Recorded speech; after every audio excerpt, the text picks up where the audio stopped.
Your doctor tells you to return to his office in 1 month's time. There's something suspicious he wants to follow. Now, 2 months go by, 3 months, 4 months, 10 months go by. You get busy with work, you get busy at home, and guess what? Now it gets so bad you go back to the doctor, and he examines you and finally diagnoses the exact problem that he was worried about 10 months earlier. If you now bring a lawsuit against the doctor, can he turn it around and say, hey, don't blame me, you're responsible for causing and contributing to your own injuries? You want to know what this is about? Come join me for a moment as I share with you some great information. Hi, I'm Gerry Oginski, a New York medical malpractice and personal injury attorney, and the answer is yes, he can. You want to know why? It's because the doctor told you to do something. He told you to return back to the office in 1 month's time. There was a reason for that. And now, for whatever reason, whether it's family, whether it was work, now you got busy, and next thing you know, it wasn't so bad. Months and months go by. Now finally it gets so bad, you go back to the doctor and he diagnoses the exact problem that he was worried about 10 months earlier. Can the doctor claim that he's not responsible? Number one, the answer is yes. Number two, can he claim that you, the patient, are the one who's responsible for your injuries, or at least responsible for contributing to your injuries? The answer is yes, he can. If he can show through medical experts that if you had come back to him in a month's time, he would have been able to recognize and diagnose this and begin treating you so you wouldn't have all these problems.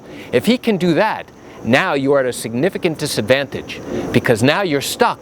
You're stuck because now the claim is, hey, listen, you caused your own injuries. You didn't come back when you were supposed to. You didn't listen to the doctor. And now you're going to try and blame the doctor for your injuries?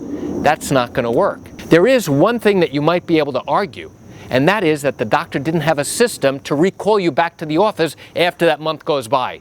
If this was such a significant thing, you would think the doctor had some system in place, whether it's electronic or whether it's a notebook, that says, okay, the patient hasn't returned by this date, now I have to call them. Or let's send them an email, or let's send them a letter, or a certified letter, something to trigger to get them back. And if the doctor did those things and you still were too busy to come back, you're going to have a really tough time showing that the doctor's responsible. If the doctor doesn't have that type of trigger system to get patients to come back, now you might be able to argue that that was the standard of care, assuming of course it was, and that failing to institute some type of system to get patients to return back when they know they have a problem, that may be a violation from the basic standards of medical care that might have contributed to your ongoing injuries.